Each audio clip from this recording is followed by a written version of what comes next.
You can go ahead and start, Melissa. Hi, everybody. My name is Melissa Fathers, and I'm one of the apprentice instructors here with Canine Companions for Independence.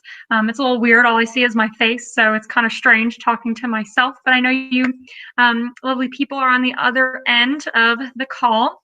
So I'm really excited to be able to talk to you guys about Canine Companions.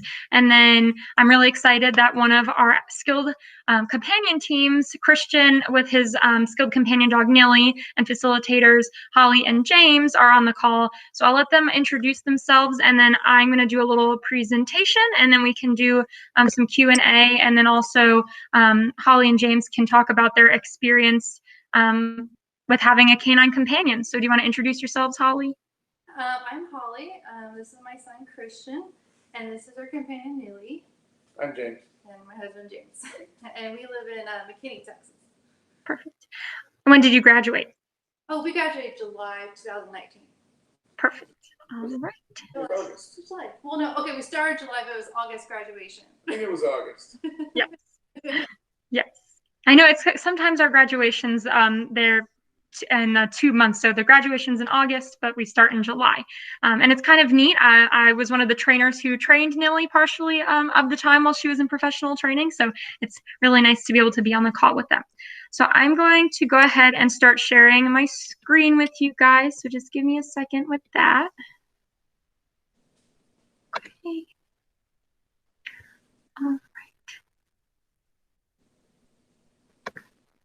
And can everybody see the slideshow? Yes. Perfect. Okay. So a little bit about us. Canine Companions for Independence as a whole was founded in 1975, and we're a nonprofit organization that enhances the lives of people with disabilities, providing expertly trained assistance dogs and ongoing support completely free of charge. We don't ask applicants to pay anything for the dog. There's no money to come to be involved into getting one of our dogs. Just the ongoing care of the dog is what people are responsible for financially. As a whole, Canine Companions has 6 regional centers across the country. The first one that opened in 1975 is in our headquarters in Santa Rosa, California, which is about an hour and a half north of San Francisco. But the one that's in Irving, Texas, the Canine Companions at Baylor Scott and White Health Kincaid campus, is the newest and most recent Canine Companions region, opening in 2015. And we're also the first one to be connected with a major healthcare system to more effectively place dogs. So a little bit about our assistance dogs. Our assistance dogs are expertly trained in over 40 commands. That's just the basic type of commands that they learn, and then you can, the graduates can advance all of those commands. Some of the standard commands the dogs are trained are to retrieve items such as keys, as that dog is holding in the top left corner of the presentation, turning on and off lights, opening and closing doors, pulling a manual wheelchair with somebody seated in it, and a lot more. So we have 5 different categories, as we call it, of how we place our assistance dogs. So the first category is our service category. So service dogs are dogs that are matched with adults with physical disabilities, including veterans. And so they assist with daily tasks and enhance independence. These are the dogs that primarily use the picking up dropped items, turning on and off lights, opening doors. They can retrieve somebody's cane. They can tug somebody's wheelchair if it's in a different room. They can tug a wheelchair up a ramp of a van, that kind of stuff. Our next category are a skilled companion category. So skilled companions are matched with either a child or adult with a disability under the guidance of a facilitator. So it's a 3-part team. It's the dog, the individual with the disability, and then a parent or caregiver or guardian. And so they also assist with daily tasks and reduce reliance on others. It's good for helping to build confidence. If it's a child, for them to have a dog that they can rely on, and the dog can do the skills rather than always having to ask maybe their mom or their dad or their nurse to always have to do something for them. And they also provide really great companionship. And then our third category are facility dogs. So these are dogs that are placed with professionals working in an educational system, serving individuals who are considered at risk, criminal justice, such as the courthouse dog for children who have to testify in pretty traumatizing cases, or just a healthcare setting. And so they're there to hopefully motivate and inspire clients that might not necessarily be interested in maybe having to give a testimony or talking about something that was really difficult that happened to them. And the dogs encourage feelings of calm and security for clients. Our fourth category are hearing dogs. So we don't train them here in Texas, but hearing dogs alert their deaf and hard of hearing partners to sounds. So it can be keys dropping on the floor, an alarm clock going off, a door knock. They alert by doing a physical nudge on the leg, which is called a push, which is also what our service dogs are trained to do, to like push a drawer close. And then we most recently started placing service dogs for veterans with PTSD. In 2018, we launched a pilot program as part of our Veterans Initiative. And so these dogs are specifically trained to help identify and mitigate the symptoms of PTSD. And the program recently expanded to Texas. So currently it's in 3 of our locations. So this is just a little bit about who we serve: adults, children, veterans, professionals, and kind of the percentages of graduates served. So I'll give everybody a second to kind of look at that. And I should have also mentioned, if anybody has any questions, to use the chat. I can't see it while in presenter mode, but if you go ahead and put those in, I'm happy to answer them as soon as I'm done with the presentation. Or if you have a question, you can just turn on your mic and interrupt me. That's fine too. So how do our dogs start off becoming service dogs? So, out and about, you have this really nice trained dog, but how did it get there? So all of our dogs are bred. We have our own breeding program in our Northern California region. The breeders stay in volunteers' homes and they whelp the puppies there. And they stay with them for 8 weeks. They go through critical socialization with the breeder caretaker, and then they go back to our facility in Northern California and get turned in to be sent out with their puppy raisers. So we have volunteers that will puppy raise for us for 18 months. You don't need any dog experience as long as you're willing, to give it your all and you're into our mission. These volunteer puppy raisers teach about 30 of the commands that the dogs learn in their time of training. They're provided safe homes. They go to obedience classes, give them a lot of socialization opportunities, which is really vital to the development as a future assistance dog. The dogs, to be successful, have to be comfortable, out in public. They kind of just have to be like a bomb-proof dog, going and doing things and not being affected by much, which is really, really hard for a dog. If anybody has an average pet dog, I'm sure you can understand that it's, not normal for your dog to not really care about anything going on and just focus on you as an individual. After the puppy raising, the dogs turn into one of our 6 regional centers, which is called professional training. So it begins when the dog is about 2 years of age and it lasts 6 to 9 months. The dogs are assigned to instructors in groups about 10 dogs, and we learn each of the dog's strengths and their personalities. We learn their weaknesses.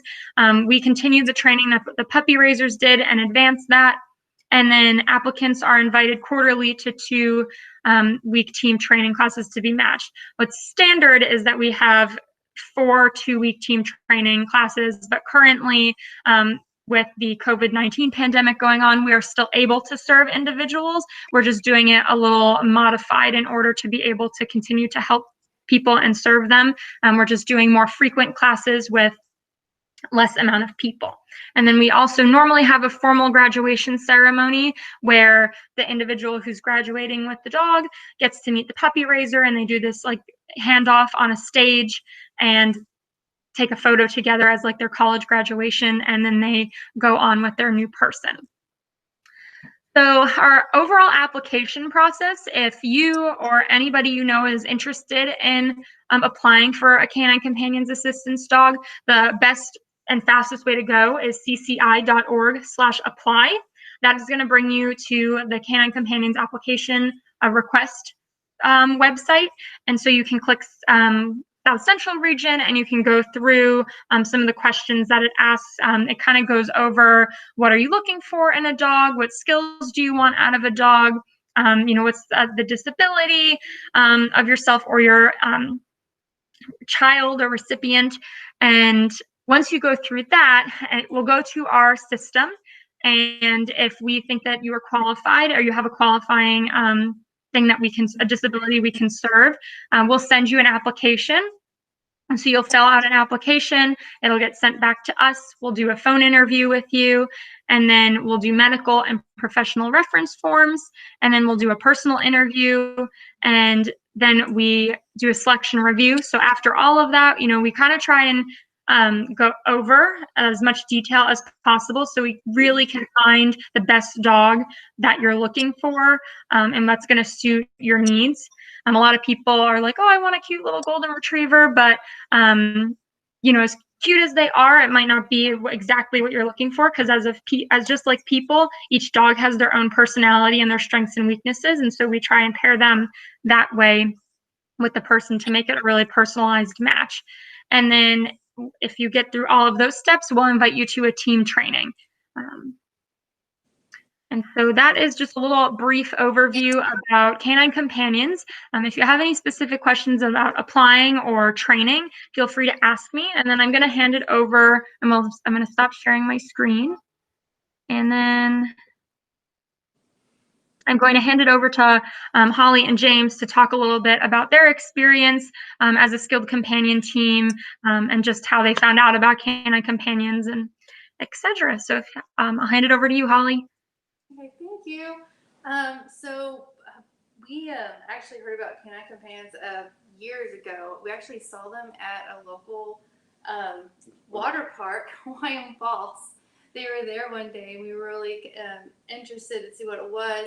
And I kept thinking about it, and then finally I applied and we went through the entire process in which you just explained.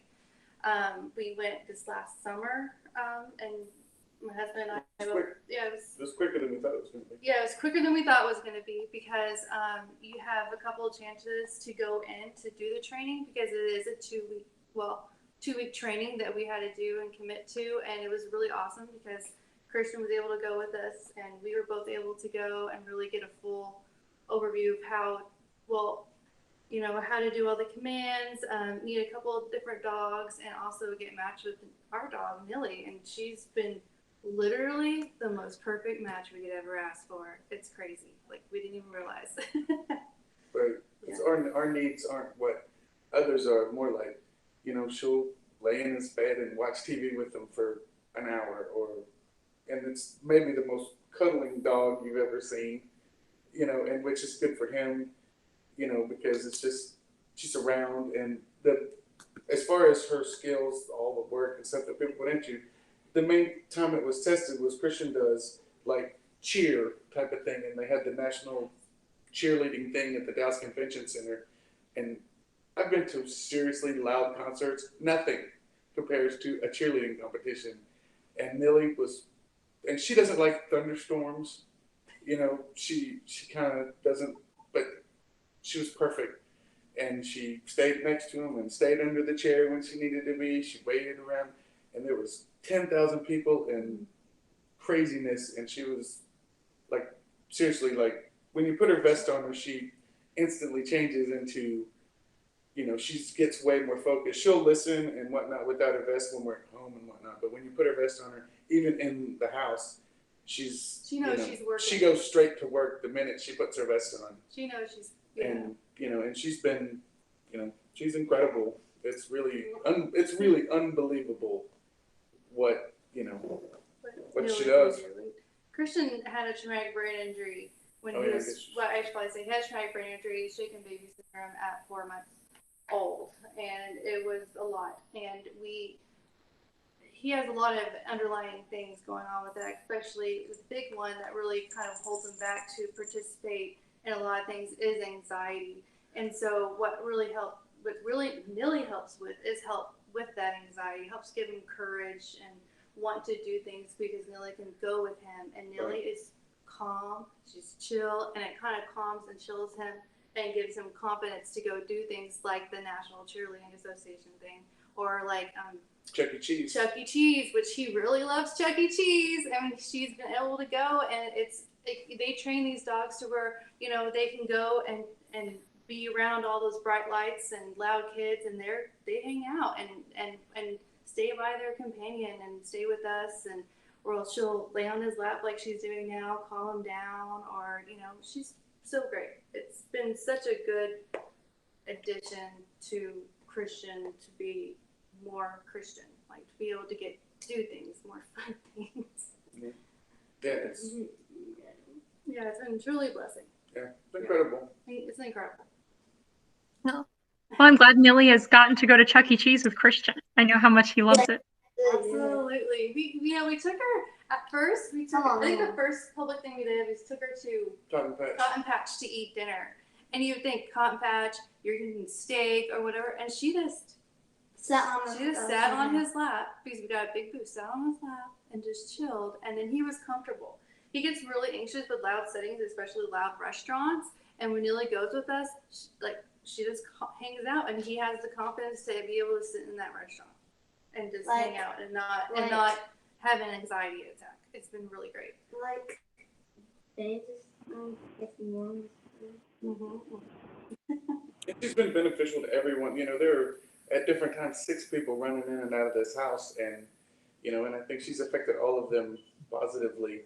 All of her kids. They all love her. Love her and play with her, and she gets lots of love. More, yeah. Love when she gets. But we haven't mastered sleeping in the bed yet, but we're getting there. We'll get there. We'll get there. It's not her fault. I know. That's she's not great. And she really likes our cat. Loves our cat. They'll oftentimes sleep right next to each other. It's adorable. Aww. I don't know if anyone has any questions or anything that we want to talk about. Yeah, I saw. Hi, Taylor.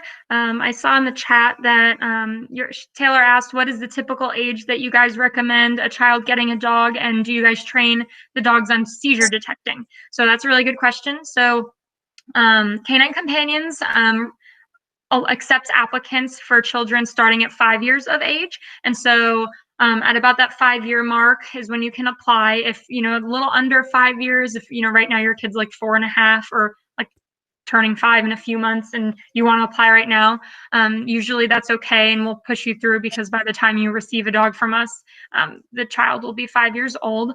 Unfortunately, we do not train any medical detecting, so no seizure alert or diabetic alert. But if you are interested in finding a seizure alert dog or diabetic alert dog, you can go onto a really good website that's a good resource. It's called assistancedogsinternational.org. So again, it's assistancedogs, plural, international.org. And they actually list all of the service dog organizations in the US and Canada, and it'll list what they train, if it's medical detecting, mobility work, service dog work, guide dog work. So you just go and you can click on you know, what kind of type of dog you're looking for, and it'll pull up all of those organizations that train seizure detecting dogs.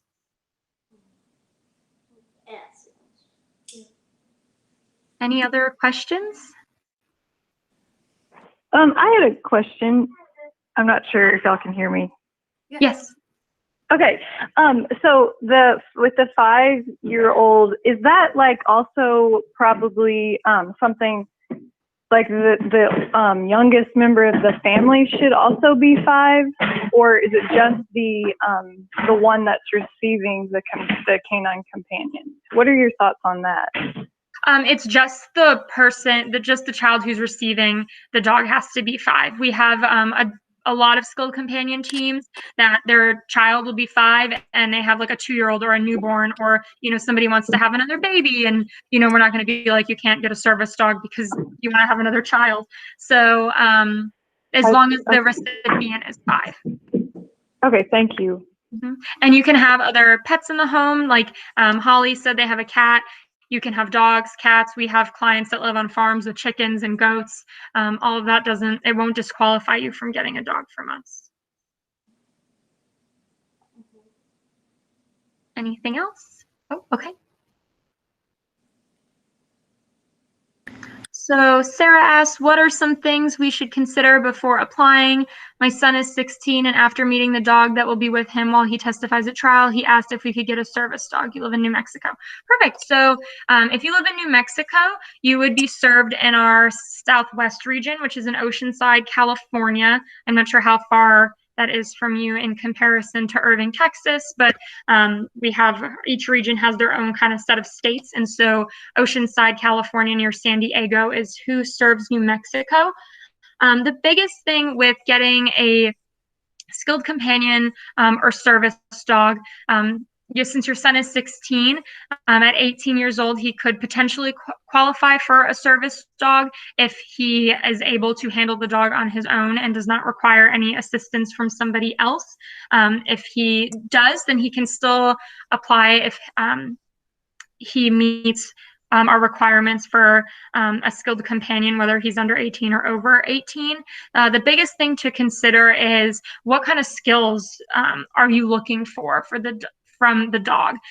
We have a lot of people who will apply for, per se, just emotional support, which all dogs provide emotional support, but we really want to see how the dog can, what tasks they can work. A lot of our skilled companion tasks, besides the basics of picking up dropped items or turning on and off lights, all those different commands can be incorporated into certain skilled companion commands. So we have a visit command, which the dog will actually go and rest their head on somebody's thighs or lap and apply like pressure for deep pressure therapy. They know a cover command. So if the recipient is sitting on the ground, you can tell the dog to cover, and the dog will lay its whole body over the person. A lap command, same kind of thing as visit. They just put their two front paws in the individual's lap. They know a command called nudge. So if anybody has a child or knows of a child that like self-stims or gets agitated easily in public, the handler or facilitator can actually tell the dog to nudge, and kind of the dog will push at the recipient to kind of say, hey, like, pay attention to me, I'm here, like, to distract them. And then with retrieve, the dogs can play like games with the recipient. They can play like card games or anything that the child drops, such as like a remote control or a game controller, an iPad. The dogs can pick that up. If they play interactive games on their iPad, the dog can push an iPad to kind of make the screen move to the next page, or push a book, or push a soccer ball, so that way the recipient can kick a ball and the dog will push it back. Really, the options are limitless with that. I hope I answered your question. Just to add something onto that, with Christian, with his traumatic brain injury, he does have one side weakness, and that's what we kind of liked about the nudge, was that so he doesn't like to use his left side very much, and we could use that command to help remind him to use his left hand. And then we also do play a game that Nilly will do, where she will it's honeybee tree, where she'll pull out the little leaves as well. And he loves being able to play that. They can really actually be a true companion with Christian. And I think that's what's really nice, is that she is so calm and chilled and able to do these things that we don't have to worry about other things. They can really, truly be companions with each other. Awesome. All right, and then Taylor, you asked a question again. How close are your training centers in Texas for the 2 weeks training? Are they consecutively over 2 weeks? And is there any assistance with lodging, or is that all on the family's own expense? Good question. So our training center in Texas is just in Irving, so it's in the DFW Metroplex. We provide housing free of charge on our campus. So we have cabins, as we call them. They have 3 different beds in there. There's a queen size bed, a twin size bed, and a hospital twin size bed. They have televisions. They also have their own private, fully accessible bathroom. In the middle of the cabin, so each cabin has 4 of those types of rooms. In the middle of the cabin, there's a microwave, a mini fridge. If you require your own personal mini fridge for medication or anything like that, we can provide you with one. We also have a completely fully accessible kitchen for all of our students to utilize. Most typically, we will provide lunches for you, and then you're just responsible for your breakfast and dinner. However, with the COVID-19 pandemic, we've altered a lot of our typical team training schedule, and so I'm not sure how long that will specifically go on for, but it's kind of the similar. We still have the fully accessible kitchen available. The lodging is still available. We are not providing lunches, however, just because we usually ask volunteers to bring them in, and we don't want volunteers bringing them in right now. And then we're doing more frequent team trainings, but less people. So that's kind of the COVID-19 pandemic team training, and then the regular style team training. And then great, Sarah. So yeah, I encourage you to send an application request form, and just put in there what kind of commands you'd be interested for your son, like the visit or cover or nudge or anything like that, and just say that you got the information from this presentation. We hope to see you too, Taylor, and your son. I was making sure it was a boy. So I have a question, and I was going to type it, but I don't know how to type it. That's fine. So my daughter she's also a shaken baby survivor. She is wheelchair bound and nonverbal. So would a skilled companion be like a best option and be able to assist as well? And like, what kind of commands would be helpful, like in that kind of situation? Like, help me get things for her, help us open the doors to get her wheelchair through and stuff like that? Yeah, so a skilled companion would be the correct category of dog for her. We do serve children that are completely nonverbal, and so that won't disqualify her from receiving an assistance dog from us. We really focus on things to like build the bond. So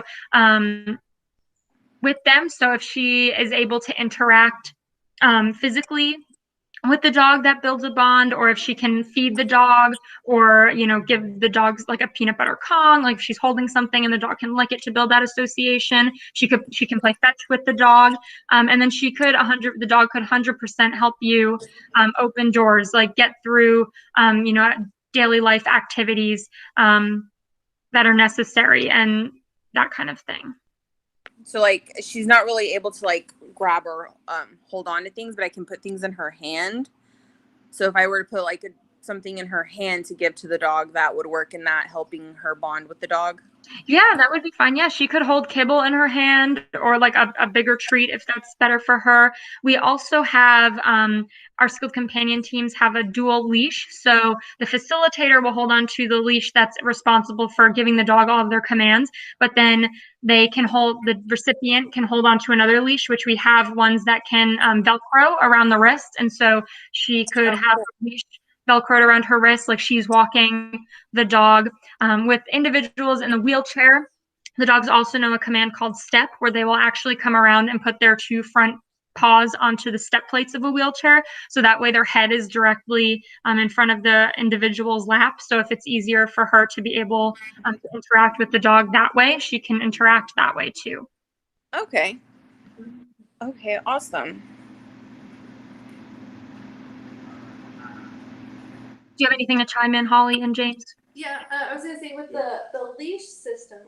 With the leash system, so we hold the facilitators would hold a 6-inch or 6-foot leash, and then Christian will hold the shorter 3-foot leash. Or is it 4 feet? Oh, the shorter. And it does have that Velcro, and we put that around his wrist. And I've used that technique several times, especially going to the mall when it's crowded and busy, because he gets anxious with all that stuff going on, and so he'll feel like he has holding Neely like he's walking her, but we're actually the one who's leading. And so it kind of is a really good system for us, especially in big public areas with a lot of people. I don't know the person that asked the question or whatever, but they said their kid was nonverbal.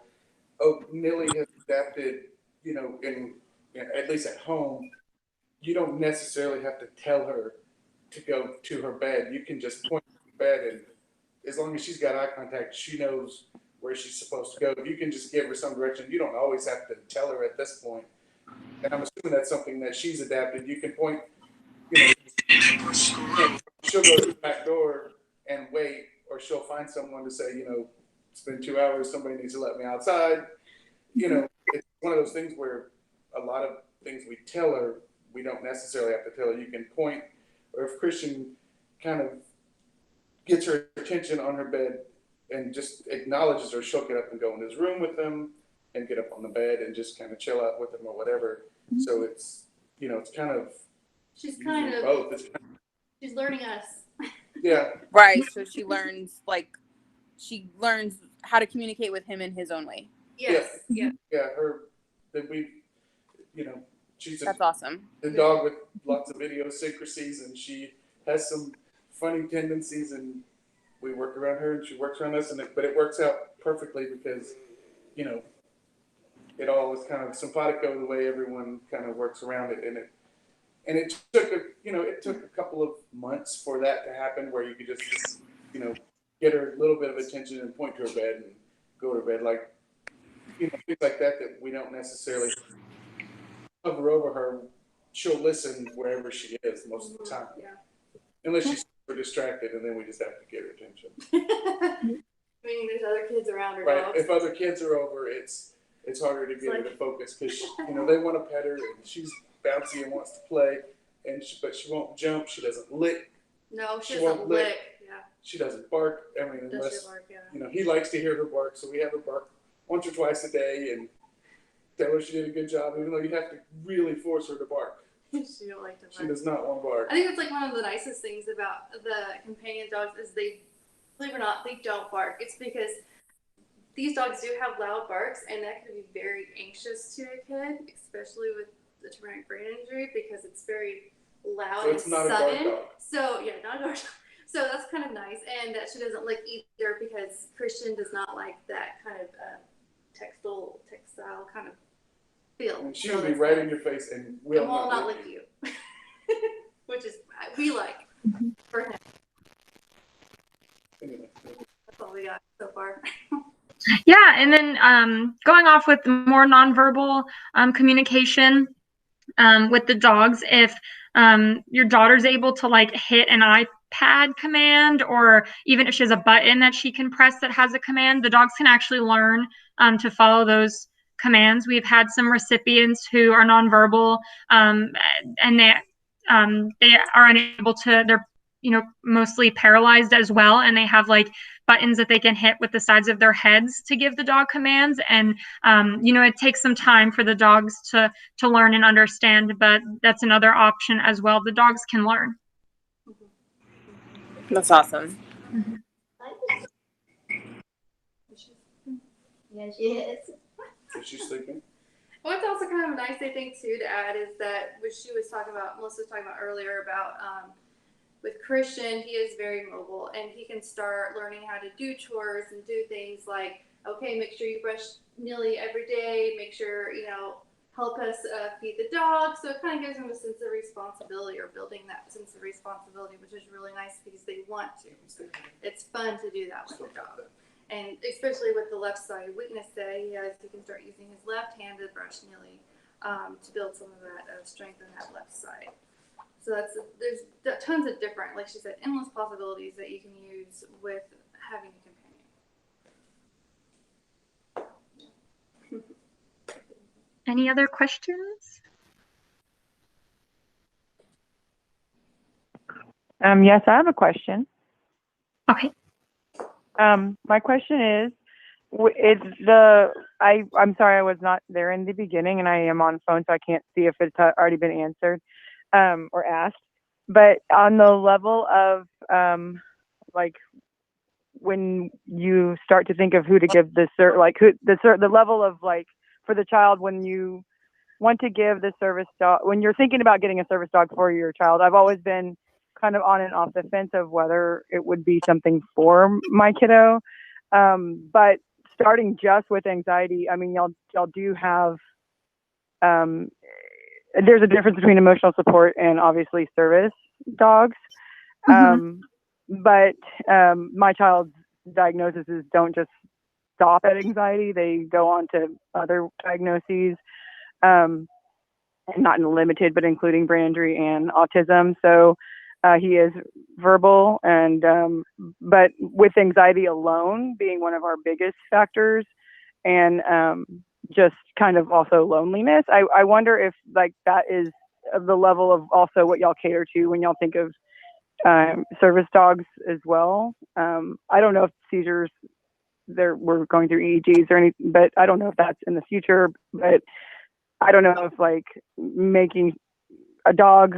When you think of getting a dog, I'm trying to wonder like where do you know whether to get emotional support versus service, and do y'all cater to both? Yeah, so we don't provide emotional support animals, just assistance dogs. But from what you've shared with your son's diagnosis, some of his diagnoses of autism and brain injury, those are disabilities that we do serve. So from those disabilities themselves, if they're causing some of his anxiety, that is something that we can serve, and that he does qualify for an assistance dog from us. And so the biggest thing with skilled companions is that, you know, we're not looking. I said that we want you guys to use skills, but we're not looking for you to be able to or use, you know, all the 40 skills, or in the sense like, oh, I dropped my car keys, I can't get in the house because I'm wheelchair bound, and you know, the typical service dog that you think about.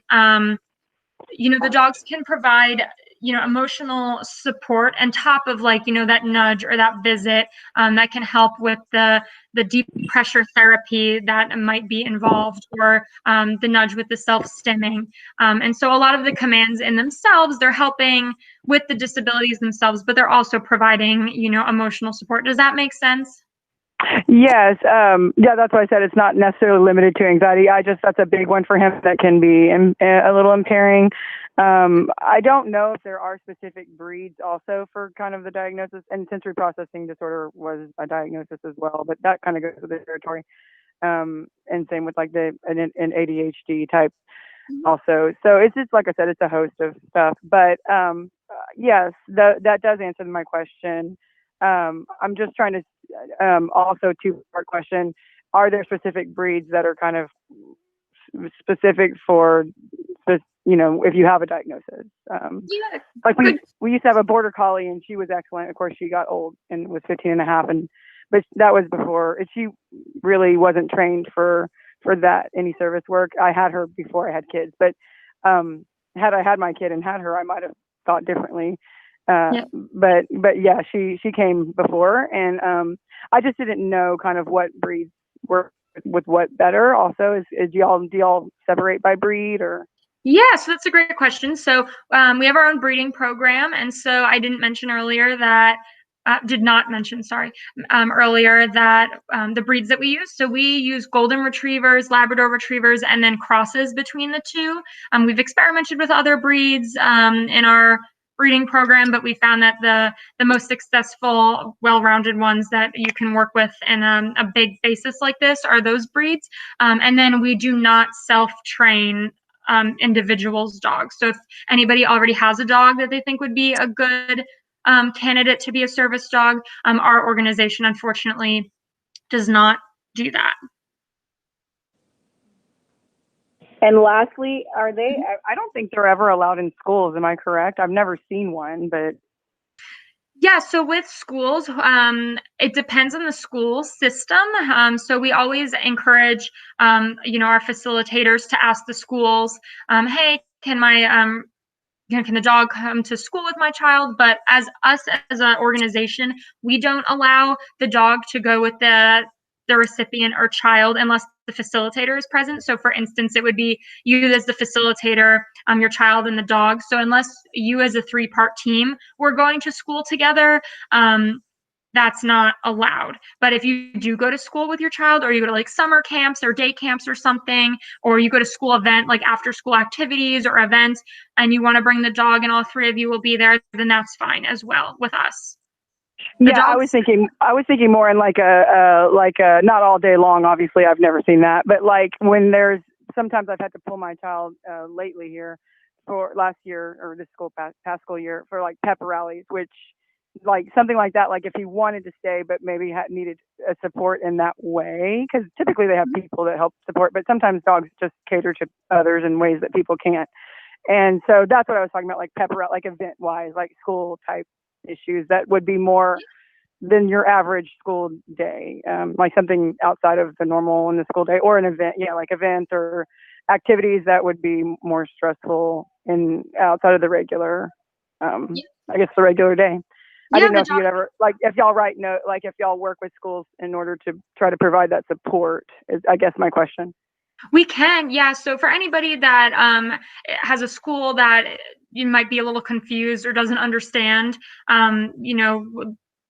the benefit of a service dog or assistance dog for the child, we can definitely write a letter saying like, this is an assistance dog. They're trained for X, Y, and Z to support. We also give ID cards out saying that they're service dogs, and there's a picture of all three of you as a team. Even though under the Americans with Disabilities Act, it's not required, we provide that just to make our team's lives a little easier sometimes. And if someone's like, do you have an ID card as a service dog? If the person doesn't want to get into a battle and they just want to go into the store, they can just whip out the card and be like, here's my ID, type of thing. But yeah, we don't mind the dogs going to pep rallies or football games, or the only thing, we ask is you use your best judgment. So if you're going to like a really loud football game, and you're like right on the bottom row and it's loud or something, just think, can my dog handle this? Or if you want to go see 4th of July fireworks, we're a little like,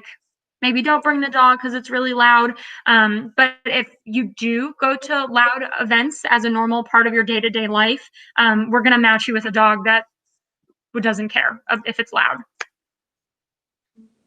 No, great. That answers a lot. Thank you. You're welcome.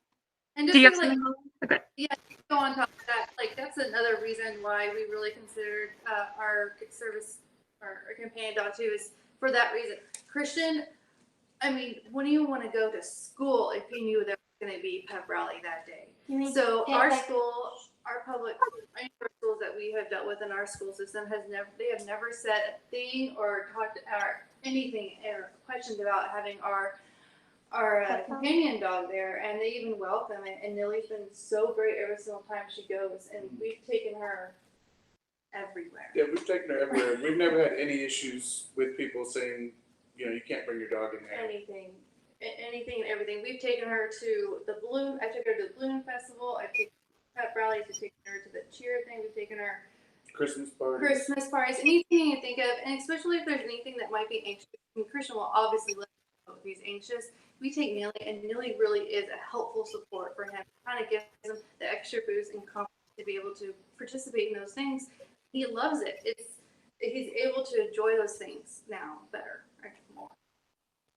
Before he wouldn't even go. He wouldn't even go. It was he has a lot of sensory anxiety is the number one thing that she helps with. It helps with, yeah.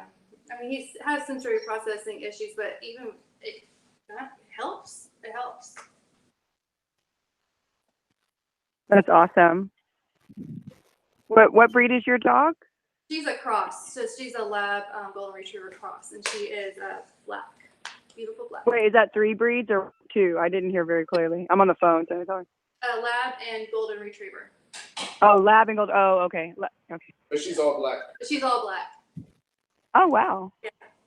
Oh, awesome. Thank you for sharing that. That was helpful. Yeah. Anything else? Melissa, I had one other question.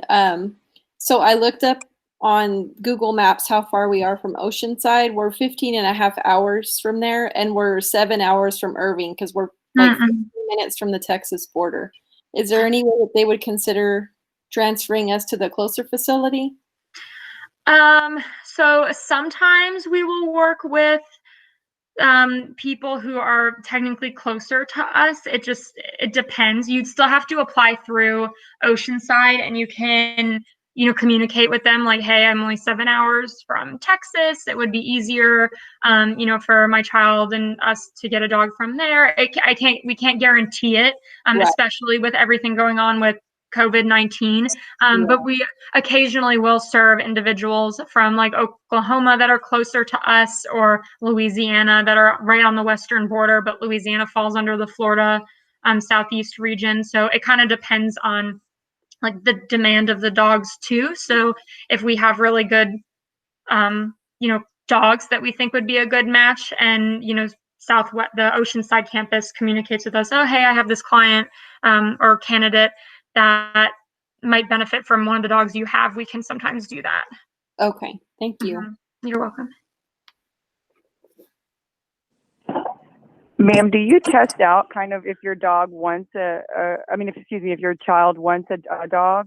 Like if you're not like, so sometimes my child, I don't know if like the commitment, I can commit to a pet. I've done that, but I don't know, like what if, like, I guess my question is, what if your child becomes disinterested in the dog? I mean, what if there is, I guess, how long do you give it to see if there is a bond or a responsive,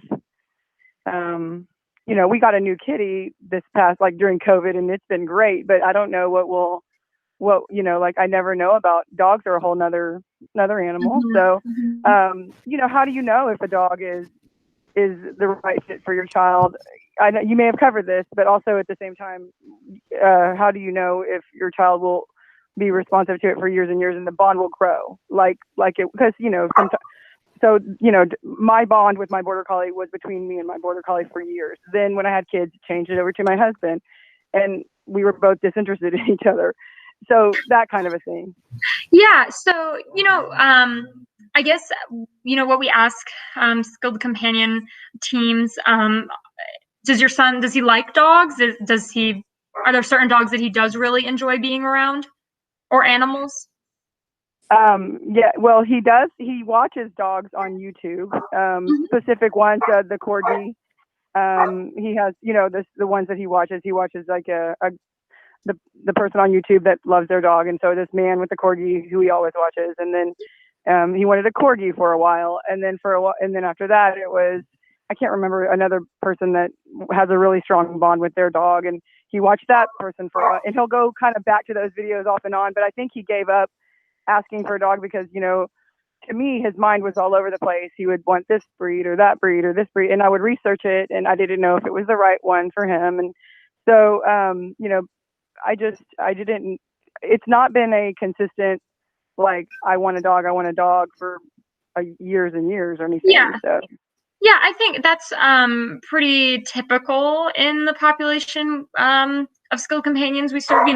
We just want to make sure that there's affinity for dogs. If someone's like, it could be really helpful, but my child's like petrified of dogs, then obviously that's not great. But in our typical personal interviews, when we invite you guys to come on campus to handle, we also invite you guys to meet with the dogs. And so we ask the skilled companion recipient to be involved to see how they're interacting with the dogs. And as long as they show some sort of affinity, or, they're not like getting up and running away scared of the dog, we normally don't have any concerns. We understand that, it can be overwhelming. It's a different environment. It takes more than a few days to build a bond with a dog.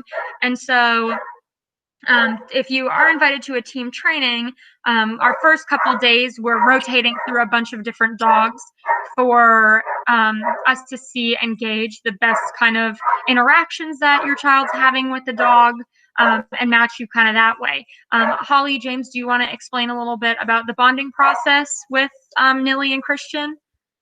Yeah, it was incredible the way the dogs, I don't know how many people were in our session, 10, 15? A very large one. We had a big class, and they start rotating dogs in, and everyone in class swore they knew what dog they were going to get matched with, and everyone was wrong. But the trainers, it was Melissa and Sarah were the two main trainers in our class, and at the end of 2 weeks, and 2 weeks is a pretty short amount of time, but it seems like a long time. Like, they match you with the dog, and they were right on all of the people in our class. It was really strange because we were all wrong to start with. And then all of a sudden we were like, this is the dog that, you know, obviously they know what they're doing, and we had nothing, we knew nothing. And then, you know, you're talking about your son bonding with the dog that, you know, Christian never outright said he wanted a lab, you know, he wanted a puppy or a dog or whatever. But, you know, within the 2 weeks, if we crated her to go eat, we would wonder what was she doing. You know, it was like that. We can't remember what it was like before she was here. You know, it happened super quick. Really, and in the 2 weeks, you bond. Yeah, she really becomes a part of your family. She really is a part of your family. Like he was trying to say, like the first 3 days, they rotate a lot of dogs, and you work with them, you work on skills, and they see how the dogs respond to you, how you respond to the dog, and then by the third day, they match you. And like you said, we're all thinking we're gonna get this dog or that dog, but really, they have it down to a science. You have got to trust that match because this is the most perfect dog for us and our family. It's amazing, amazing. That's awesome. Thank you.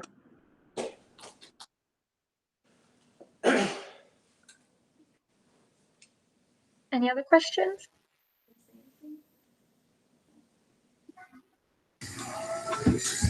Thank you, Melissa, Holly. That was awesome. And your sweet family, Holly, for doing that and being here with us. And I think that's it. Can I give your email, Melissa, to anyone who has just additional questions that they think of? Yeah. Anybody can email me or another email that is good. I can send it to you, Rhonda, if you'd like separately. It's the applicant direct email. So if they have any specific questions about applying, it'll all get forwarded to our applicant manager who handles all of the applications directly. Okay, perfect. Thank you for doing that. You're welcome. And I hope y'all all have a great night. Thanks, you too. Nice chatting with everyone. Bye, Holly. Bye, Christian. Bye, James. Bye. Thank you, everybody. Bye, Millie.